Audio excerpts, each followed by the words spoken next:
और ये क्या हुआ है, ये भी ज़रा हमें समझाएं। पाकिस्तान की एक पूरी मिनिस्ट्री है फॉरेन अफेयर्स की, वहाँ पर सफ़ीर हैं, वहाँ पर हमारा अभी वाशिंगटन में एम्बेसी है, एम्बेसडर रिजवान शेख हैं, उनके नीचे जनाब एक पूरा सफारती अमला है, एक लॉन्ग स्टैंडिंग 75-76 साल का रिलेशनशिप है, उसका माजी है, उसकी हिस्ट्री है। आपके यहाँ वज़ीर ख़ारजा जो हैं वो नायब वज़ीर आज़म भी हैं। इतनी लंबी चौड़ी मशीनरी के सामने, रियासत के सामने सज्जाद बरकी, आतिफ खान, जुल्फ़ी बुखारी और 3-4 या वो जो डॉक्टर्स हैं वो इतने भारी हो गए, हावी हो गए, सबको मात दे दी और इतना इनग्रेस बढ़ा लिया। डोनाल्ड ट्रंप के इनर सर्कल या आउटर सर्कल तक पाकिस्तान के किसी भी ऑफिशियल की रसाई क्यों नहीं है? 3 जवाब देना चाहूंगा इसके मामले में। इनको मैंने डिवाइड इस तरह किया है, ये पाकिस्तानी क्लैश ऑफ सिविलाइजेशन है।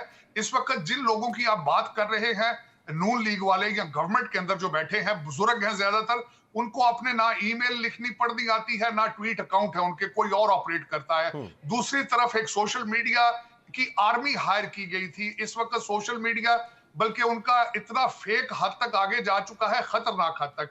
दूसरी बात ये करना चाहूंगा कि खान साहब के अमेरिका और यूके के अंदर जब से वो शौकत खानम हॉस्पिटल के लिए यहाँ आते थे, उन्होंने यहाँ के बच्चों को बहुत ज्यादा कवालियां सुनाई नुसरत फतेह अली खान की। अब वो बच्चे जवान हो चुके हैं। तीसरा, खान साहब ने जो ये नारा लगा रखा है कि ये सियासत नहीं जिहाद है, तो इस वक्त हर पाकिस्तानी अमेरिकन जो है वो जिहादी बन के फिर रहा है। पता नहीं इनकी अकल पे पर्दे पड़ चुके हैं। हालांकि इनको 3.5 साल के अंदर उस्मान बुजदार नजर नहीं आ रहा, इनको दूसरी परफॉर्मेंस नजर नहीं आ रही। पता नहीं क्या बात है, ये मेरे लिए खुद एक लम्हा फिक्रिया सर है नहीं आ कि रहा ना, पाकिस्तान अगर नहीं समझ आ रहा, यहाँ पर नून लीग को भी समझ नहीं आ रहा। वो कहते हैं कि हमने ये कर दिया, हमने वो पुल बना दिया, हमने अंडरपास बना दिया, लोग बाहर इमरान खान के लिए निकल रहे हैं, लोग जो हैं वो तराने पढ़ते हुए 10 अप्रैल की रात को बाहर आ जाते हैं। अब ये बात तो अब एक फैक्ट है, अब आपको इसके साथ जीना पड़ेगा, इसके साथ एडजस्ट करना पड़ेगा। We can not change that fact. लोग तो बाहर निकले हैं, इमरान खान के लिए निकले हैं, वो चाहे कवालियां सुनकर निकले हैं, किसी और वजह से निकले। आप मुझे ये बता दें, 20 जनवरी को डोनाल्ड ट्रंप ओथ ले लेंगे, उनकी जो कैबिनेट है इन प्लेस आ जाएगी, secretary of state Marco Rubio Pakistan के मिसाइल सिस्टम के, मिसाइल डिफेंस सिस्टम के हवाले से, पाकिस्तान की न्यूक्लियर टेक्नोलॉजी के हवाले से और फिर पाकिस्तान की सियासी लड़ाई के हवाले से पहले 10-15 दिन, 1 महीना कितना क्रूशल देख रहे हैं? पाकिस्तान के लिए इतना क्रूशल नहीं होगा। पाकिस्तान के मिसाइल सिस्टम जो है उसको अगर देखा जाए तो इस खित्ते के अंदर जो नई चीजें रूनुमा हो रही हैं, बिलखसूस सीरिया के हवाले से, ग्रेटर इजराइल के एक नक्शे के हवाले से, वो एक क्वेश्चन मार्क हो सकता है। लेकिन इस वक्त पाकिस्तान का मिसाइल सिस्टम और Pakistan is not on the table, इतना हार्ड इशू नहीं है। लेटर ऑन यहाँ पे ये जरूर बताना चाहूंगा कि जब भी डोनाल्ड ट्रंप एडमिनिस्ट्रेशन अफगानिस्तान के मसले को रिविजिट करेगी तो उसमें पाकिस्तान की इंपॉर्टेंस सामने आएगी। इस वक्त डीप स्टेट और जो एक लार्जर एक खाका नजर आ रहा है ग्रेटर इजराइल का सीरिया के हवाले से, उसके अंदर जो missile, there is a question mark on the Pakistani missile. लेकिन मेरे ख्याल में जितना आपने ठीक है, फरमाया है, ठीक है। साजिद तारड़ साहब, अगर आप कोई कमेंट कर सके। मैं I have to close the program, वक्त मेरे पास खत्म हो चुका है, क्योंकि आपके तज्जिए तबसरे जो हैं वो यहाँ पर बड़े बाय किए गए थे। आपने कहा था कि यहाँ पर लोग कंपैरिजन कर रहे हैं कि डोनाल्ड ट्रंप की भी 2 आंखें हैं और इमरान खान की भी, उसकी भी 2 टांगें हैं, उसकी भी 2 टांगें, तो ये कौन सी ममासलत है? ऐसा तो सब कुछ होता है। लेकिन रिचर्ड ग्रेनेल जो हैं वो आप ही की जमात से ताल्लुक़ रखते हैं, उन्होंने भी कह दिया है कि बड़ी ममासलत है, जो ट्रंप के साथ हुआ था वही इमरान खान के साथ हुआ है। रिचर्ड गर्नैल साहब को काले बकरे नजर नहीं आए यहाँ के अंदर। मैंने व्हाइट हाउस में काले बकरे नहीं देखे। मैंने पीर और पीरनियां यहाँ पे मुर्गियां जलाती नहीं देखी व्हाइट हाउस में।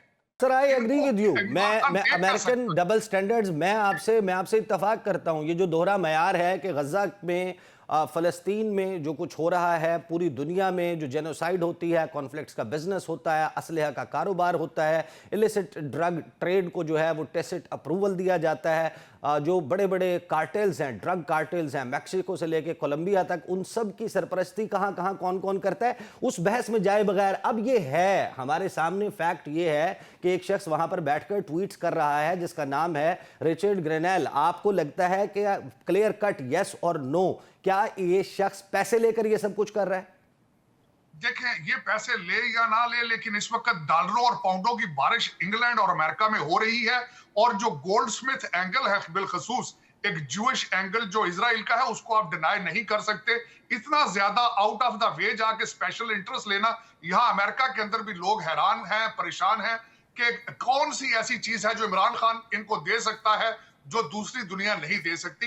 This is a big question. लेकिन ये कैसे हो सकता है कि एक शख्स जो है वो अपना जाती एजेंडा लेकर बबांगे दौल, अभी दफ्तर भी नहीं संभाला, वो दफ्तर से हाथ भी खो सकता है, उसको हाथ धोने पड़ सकते हैं, अमरीकी सदर ने उनको अपना मंदूब लगाया है, वो कैसे सोलो फ्लाइट ले सकते हैं? हमें ये बात समझने से कासिर हूं, जरा हमें समझाएं। और ये जो आपने जैक गोल्डस्मिथ के एंगल की बात की है, गुज़श्ता रोज़ आपको मालूम है कि ख्वाजा आसिफ साहब ने जब ये बात की, उसके ऊपर जैक गोल्डस्मिथ का रद्द-ए-अमल आया और फिर रिचर्ड ग्रेनेल ने जवाब मांग लिया है। क्या वाकई पाकिस्तान की जो इमदाद है यूएस एड की तरफ से, अब तो लगभग जाहिर है कि बड़ा सुकड़ कर कम रह गई है, वो और आईएमएफ को टैग कर देना, ये कैसे मुमकिन है? हम ये कैसे मान लें कि वो शख्स सिर्फ अपनी जाती पॉलिसी लेकर चल रहा है?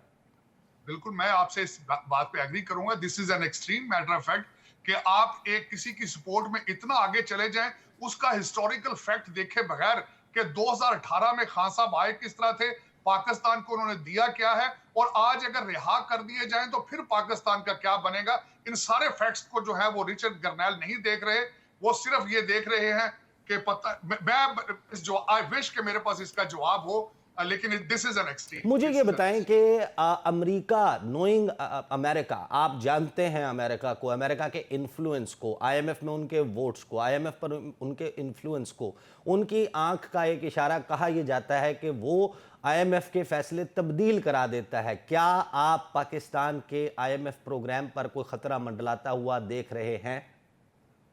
अगर डोनाल्ड ट्रंप साहब ने इसमें इंटरवीन किया, अगर डोनाल्ड ट्रंप साहब का इंटरेस्ट इसी लेवल का हुआ जो रिचर्ड ग्रेनेल का है, तो अल्टीमेटली आईएमएफ एक ऐसी ऑर्गेनाइजेशन है जिसके सबसे ज्यादा फंडिंग अमेरिका देता है, तो फिर वाकई ही पाकिस्तान के लिए मिसाइल बन सकते हैं। लेकिन मुझे नहीं लगता कि this is the Donald Trump's administration agenda. Richard Grenell is doing, मेरे ख्याल में, अपनी पर्सनल कैपेसिटी में साथ नहीं। मेरे ख्याल में अभी भी मेरा ख्याल यही होगा कि it's not Donald Trump's governments policy. Richard Grenell साहब के पर्सनल ट्वीट्स हैं, अभी तक उन्होंने टेक ओवर भी नहीं किया है। और यहां मैं थोड़ा सा इसका एनालिसिस ये करना चाहूंगा, अगर रिचर्ड ग्रेनेल साहब का डिप्लोमेटिक उनका सारा देखा जाए बैकग्राउंड, जर्मनी के अंदर वो एम्बेसडर रहे हैं, सर्बिया और कोसोवो के अंदर वो एक्टिव रहे हैं 2019 से 2021 तक। अभी जो उनका पोर्टफोलियो है वो वेनेजुएला और नॉर्थ कोरिया है। जर्मनी के अंदर एक बहुत बड़ा हादसा हुआ है और मोहतरम ने वहां अभी तक एक भी ट्वीट नहीं फरमाई। सर्बिया और कोसोवो के हवाले से एक भी ट्वीट नहीं की। उन्होंने ट्वीट नहीं की नॉर्थ कोरिया के बारे में और वेनेजुएला के बारे में।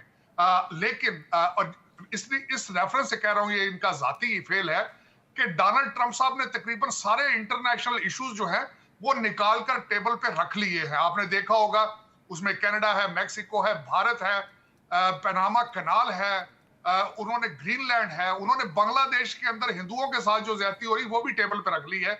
लेकिन अभी तक उन्होंने लब कुशाई नहीं की।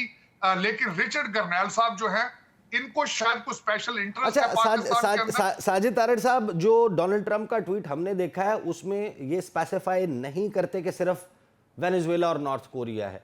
Hottest spots around the world including Venezuela and north Korea है। तो जाहिर है कि ये तो एक ओपन एंडेड बात है जिसमें पाकिस्तान हो सकता है। आप जाहिर है अमेरिका में बैठे हैं, आपकी एक डिफरेंट अंडरस्टैंडिंग है जो हमारे साथ शेयर कर रहे हैं।